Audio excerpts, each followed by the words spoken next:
Movie की शुरुआत में हम एक क्रिस जॉनसन नाम के आदमी को देखते हैं।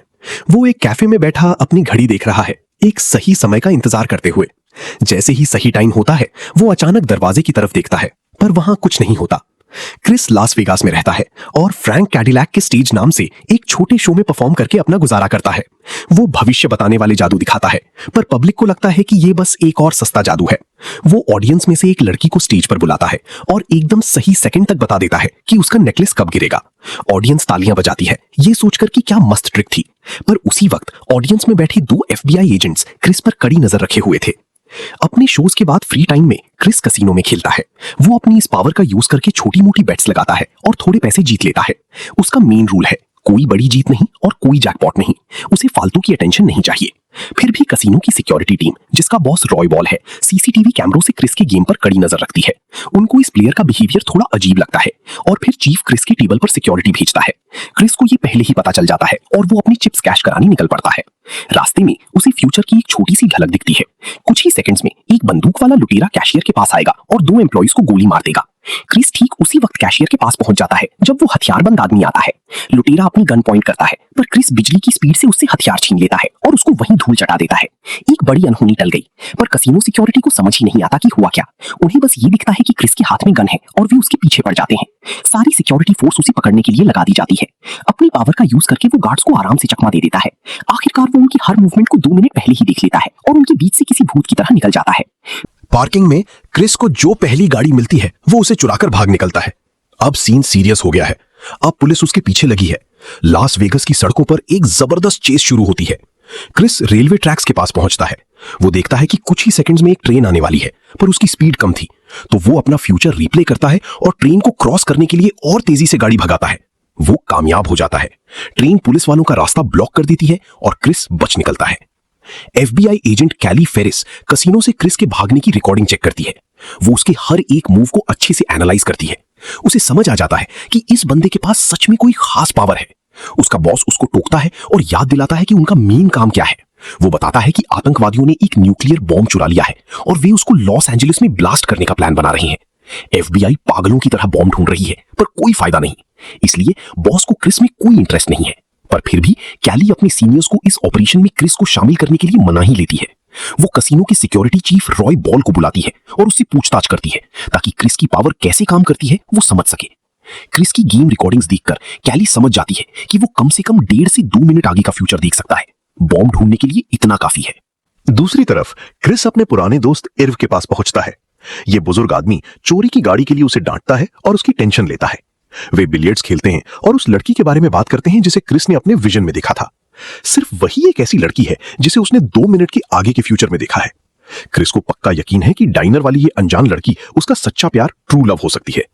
इर्व उसको सलाह देता है कि उसे भूल जाए और फालतू का रिस्क ना ले। अचानक क्रिस सुन्न पड़ जाता है। वो देखता है कि 1 मिनट में एक FBI एजेंट वहां आने वाली है, पर इस बार वो भागने वाला नहीं है। उसे ये जानने की खुजली है कि ये स्पेशल फोर्सेस वाले आखिर उससे चाहते क्या हैं। कैली अंदर आती है। वो इर्व को वहां से जाने को कहती है और क्रिस के साथ अकेले बात करती है। एजेंट उसकी फ्यूचर देखने की ताकत के बारे में हिंट देती है, पर क्रिस बिल्कुल अनजान बनने की एक्टिंग करता है और अपने मैजिक शो की बात करने लगता है। कैली भी पीछे नहीं हटती और सीधे मुद्दे पर आती है। वो उसे चुराए गए न्यूक्लियर बॉम्ब की सारी सिचुएशन बताती है और हेल्प मांगती है। उसके अंदर की देशभक्ति जगाने की कोशिश करती है, पर क्रिस साफ मना कर देता है। वो नहीं चाहता कि सरकार को उसकी इस पावर के बारे में पता चले। फिर कैली धमकियों पर उतर आती है। वो उसे चोरी की गाड़ी और उसके बाकी जुर्म याद दिलाती है। वो एक डील ऑफर करती है, पर क्रिस एकदम जिद्दी बना रहता है। वो मना करता है और ठीक उसी वक्त हथियारों के साथ FBI एजेंट्स रूम में घुस आते हैं। वे क्रिस को घेर लेते हैं, पर टाइम अचानक से फिर वापस घूम जाता है। पता चलता है कि क्रिस ने ये फ्यूचर पहले ही कैलकुलेट कर लिया था। वो जल्दी से पीछे के दरवाजे से निकल जाता है। जब कैली रूम में एंटर करती है तो उसे सिर्फ अकेला इर्व खेलता हुआ मिलता है। एजेंट निराश होकर समझ जाती है कि वो बस कुछ सेकंड से चूक गई। रॉय पार्किंग में अपनी गाड़ी की तरफ जा रहा होता है। एक अजीब सा कपल उसका रास्ता रोकता है।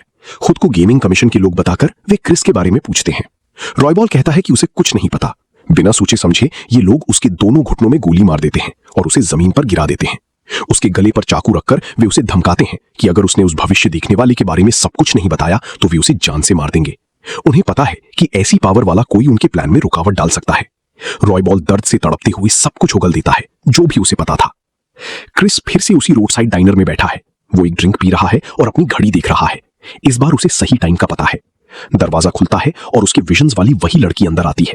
वो सुन्न बैठे क्रिस के पास से गुजरती है और एक टेबल पर बैठ जाती है। वो उसके पास जाता है और बैठने की परमिशन मांगता है। लड़की उसे इग्नोर कर देती है। क्रिस अपनी पावर यूज करता है। वो फ्यूचर के कई सीन देखता है ताकि बात शुरू करने के लिए सही लाइन ढूंढ सके। बार बार टाइम वापस घूमता है और वो अलग अलग तरीके ट्राई करता है। कुछ काम नहीं आता। लड़की का बिल्कुल भी बात करने का मूड नहीं लग रहा था। तभी एक सफेद सूट पहने आदमी डाइनर में आता है। वो लड़की को लिज बुलाता है और उसकी टेबल पर बैठ जाता है। पता चलता है कि ये उसका एक्स बॉयफ्रेंड कैंडल है। वो उससे एक दूसरा चांस मांगता है पर लिज मना कर देती है।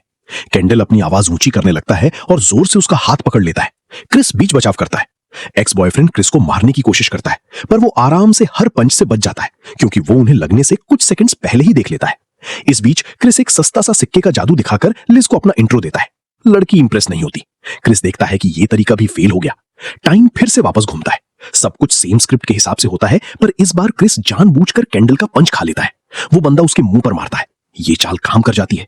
लिज अपने एक्स को भगा देती है और क्रिस को उठने में हेल्प करती है। वो उसे अपने टेबल पर बैठने के लिए इनवाइट करती है। क्रिस कहता है कि उसकी गाड़ी चोरी हो गई है और उसे इंडियन रिजर्वेशन तक जाना है। लिज भी वैसे वहीं जा रही थी। वो लोकल स्कूल में पढ़ाती है। वो उसे लिफ्ट देने के लिए मान जाती है। वे दोनों कार में बैठते हैं और निकल पड़ते हैं। ग्रैंड कैनियन के मस्त सुंदर नजारों के बीच उनकी ड्राइव चल रही है। क्रिस उनके मिलने को किस्मत बताकर बात शुरू करता है पर लिज उसके इस रोमांटिक मूड को ज्यादा भाव नहीं देती। वो थोड़ी अलर्ट रहती है। इसी बीच कैली और उसका पार्टनर कविनॉक डाइनर के स्टाफ से पूछताछ करते हैं। वेट्रेस उन्हें बताती है कि वो कपल किस तरफ गया है। कविनॉक कैली को रॉय बॉल के मर्डर के बारे में बताता है। उसकी लाश मिली थी और उसका गला कटा हुआ था। अब ये क्लियर हो चुका है कि आतंकवादी भी क्रिस का शिकार करने में लगे हैं। वे उसे मार देना चाहते हैं इससे पहले कि वो उनके प्लान्स में टांग अड़ाए। इस बातचीत के बाद एक बंदरगाह का सीन दिखाया जाता है जहां कुछ लोग न्यूक्लियर सेटअप वाले कंटेनर्स उतार रहे हैं। ये वही लोग हैं जिन्होंने क्रिस को ढूंढते हुए कसिनो चीफ को मारा था। बाद में दिखाया जाता है कि कैसे क्रिस और लिज उस बस्ती तक पहुंचते हैं।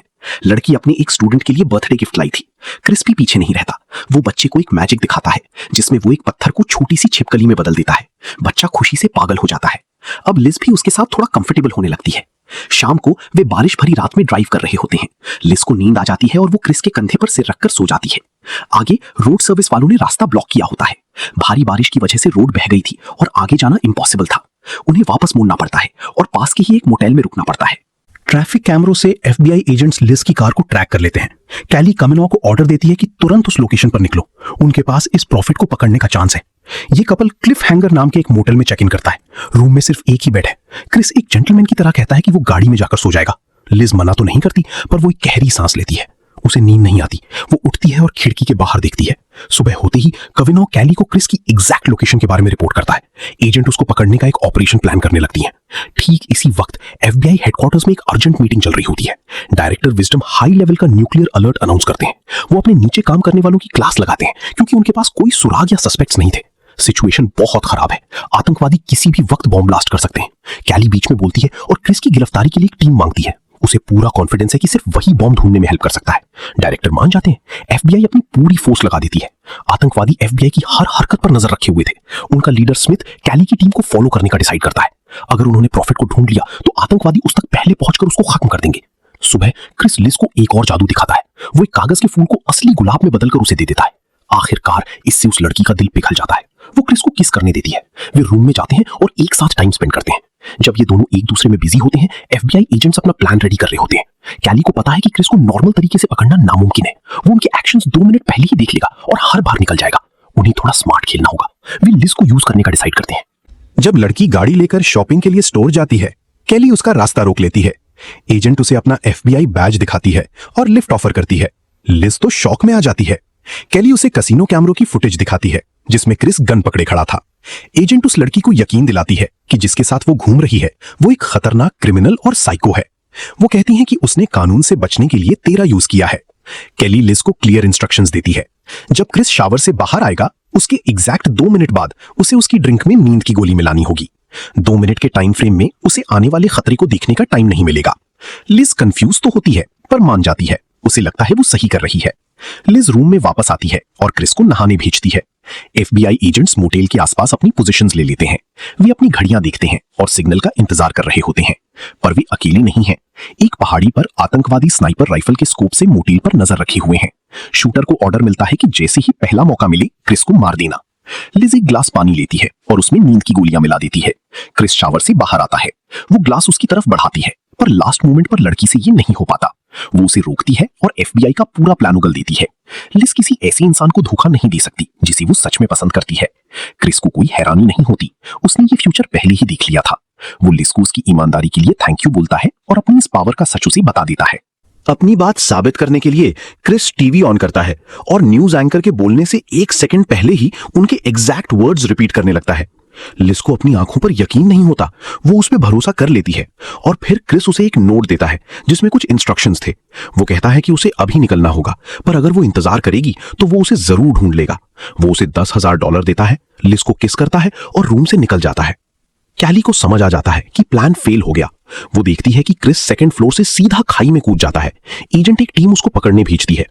दूसरी तरफ लिज क्रिस के इंस्ट्रक्शंस फॉलो करती है। वो कार स्टार्ट करती है, रेस पर एक ईंट रखती है और गाड़ी को ढलान की तरफ दौड़ा देती है। गाड़ी फुल स्पीड में जाकर मोटेल की एक बड़ी डेकोरेशन जो कि बड़े बड़े लकड़ी के लट्ठों से बनी थी में टकराती है। क्रिस ढलान पर नीचे भाग रहा होता है। आतंकवादी स्नाइपर गोली चलाता है, पर क्रिस आराम से बच जाता है क्योंकि वो गोली की डायरेक्शन पहले ही देख लेता है। तभी लिज की गाड़ी जो डेकोरेशन से टकराई थी ऊपर से नीचे लुढ़कने लगती है। बड़े बड़े लकड़ी के लट्ठे हवा में उड़ते हुए नीचे आते हैं। क्रिस कार और गिरती हुई चीजों से बचते हुए निकलता है। पहाड़ के नीचे कैली पहले से ही गन लेकर उसका वेट कर रही होती है। एजेंट क्रिस पर गन तान देती है। ठीक उसी टाइम उस टूटी हुई डेकोरेशन के बड़े लट्ठे ऊपर से गिरने लगते हैं। कैली सुन्न पड़ जाती है, उसे लगता है कि अब वो मरने वाली है। क्रिस उसका हाथ पकड़ता है और एकदम एग्जैक्ट सेफ जगह की तरफ इशारा करता है। वे साइड में कूदते हैं और लट्ठे उनके पास से निकल जाते हैं। आखिर में क्रिस एजेंट की जान बचा लेता है, पर इस एहसान के बदले FBI क्रिस को अरेस्ट कर लेती है। वे उसे बांधते हैं और अपने साथ ले जाते हैं। ठीक उसी वक्त आतंकवादी लिज को किडनैप कर लेते हैं। उन्हें समझ आ जाता है कि ये लड़की प्रॉफिट के लिए बहुत इंपॉर्टेंट है और वे उसे एक चारे की तरह यूज करने का डिसाइड करते हैं। अगले सीन में क्रिस FBI हेडक्वार्टर्स में एक कुर्सी से बंधा हुआ बैठा है। उसकी पलकों को स्पेशल क्लिप से फिक्स कर दिया गया है ताकि वो ना पलकें झपका सके ना आंखें बंद कर सके। कैली लाइव न्यूज वाला टीवी चालू कर देती है। प्लान ये था कि क्रिस आने वाली रिपोर्ट देखेगा और बता पाएगा कि आतंकवादी हमला कहां और कब होगा। क्रिस फ्यूचर में चला जाता है। लाइव न्यूज में उसे एक भयंकर सीन दिखता है। एक बिल्डिंग की छत पर लिज खड़ी है जिसके चारों तरफ बम बंधे हैं। ब्लास्ट होता है, लड़की मारी जाती है। क्रिस जोर से चिल्लाता है और प्रेजेंट में लौट आता है। वो साफ मना कर देता है कि वो इस तरीके से काम नहीं करेगा। कैली को कुछ समझ नहीं आता। क्रिस डिमांड करता है कि उसे अभी की अभी छोड़ दिया जाए। उसे एक सेल में शिफ्ट कर दिया जाता है। क्रिस गार्ड से एक सिगरेट मांगता है। अपनी पावर का यूज करके वो भागने के दर्जनों तरीके अपने दिमाग में चलाता है और सबसे परफेक्ट वाला ढूंढ लेता है। सही मौका आते ही क्रिस गार्ड को बेहोश करता है और वहां से निकल जाता है। फ्यूचर देखने की वजह से वो बिल्डिंग के सारे एजेंट्स को आसानी से चकमा देता है और लॉस एंजलिस की सड़कों पर भाग निकलता है। क्रिस लिज की हेल्प करने के लिए भागता है। एक FBI की टीम उसके पीछे पड़ी है। वो एक मल्टी स्टोरी पार्किंग गैरेज की छत पर चढ़ता है, ठीक उसी जगह जो उसने फ्यूचर में देखी थी। कैली उसके पास आती है। इस बार क्रिस पूरे 2 घंटे आगे का फ्यूचर देखने में कामयाब हो गया था, जो कि नॉर्मल से बहुत ज्यादा था। वो समझ गया था कि ये आतंकवादियों का जाल है।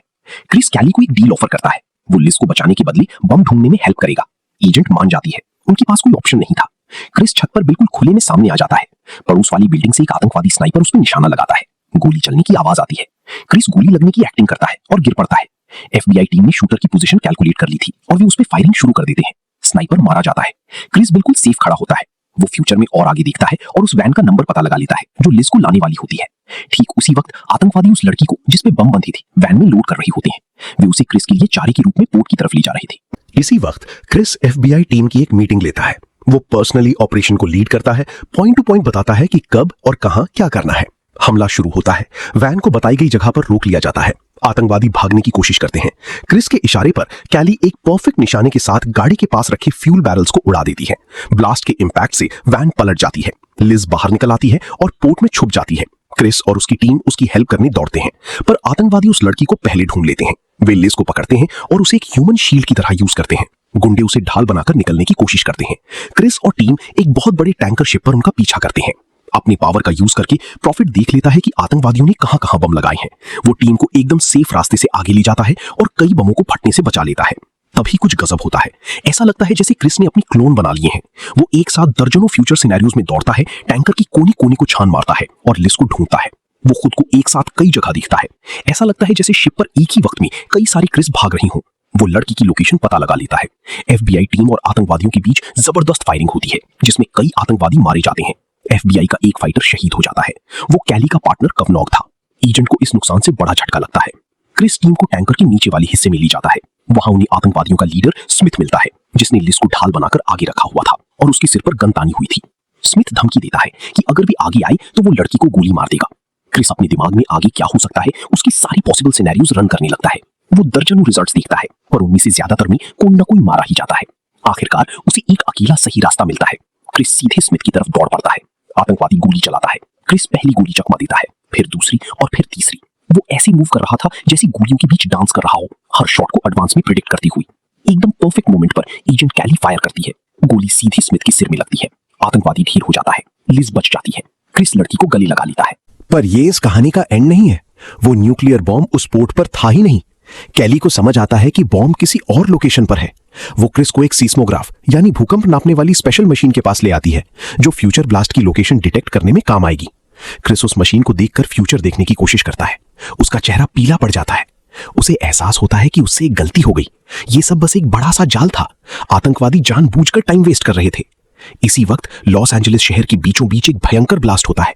शहर के ऊपर एक बड़ा सा न्यूक्लियर मशरूम बन जाता है। उस शॉक वेव की वजह से जमीन पर मौजूद हर जिंदा चीज तबाह हो जाती है। लाखों लोग मारे जाते हैं। क्रिस और लिज खौफ में ये सब तबाही देख रहे होते हैं। फिर शॉक वेव उन्हें भी अपनी चपेट में ले लेती है। एक सफेद फ्लैश, द एंड। क्रिस अपनी आंखें खोलता है। वो क्लिफ हैंगर मोटेल की उसी रूम में लेटा हुआ है।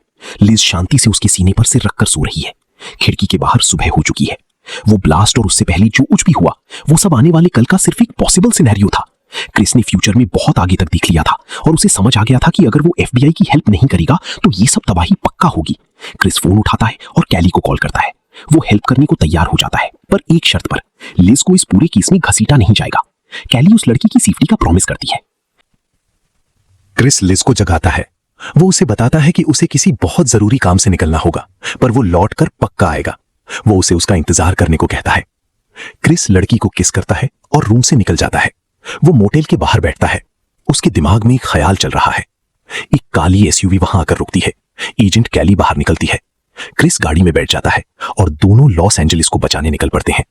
फिल्म यहीं खत्म हो जाती है। क्रिस को अब समझ आ चुका था कि उसकी ये एबिलिटी सिर्फ उसके पर्सनल फायदे के लिए नहीं है। बड़ी पावर के साथ बड़ी जिम्मेदारियां भी आती हैं। वो फ्यूचर बदलकर लाखों लोगों की जान बचा सकता है। अब उसके पास सब कुछ ठीक करने का एक चांस था। उसने इस बार अब तक के सबसे आगे तक का फ्यूचर देखा था और वो तबाही देखी थी, पर उसे ये भी दिख गया था कि इस तबाही को आखिर रोकना कैसे है।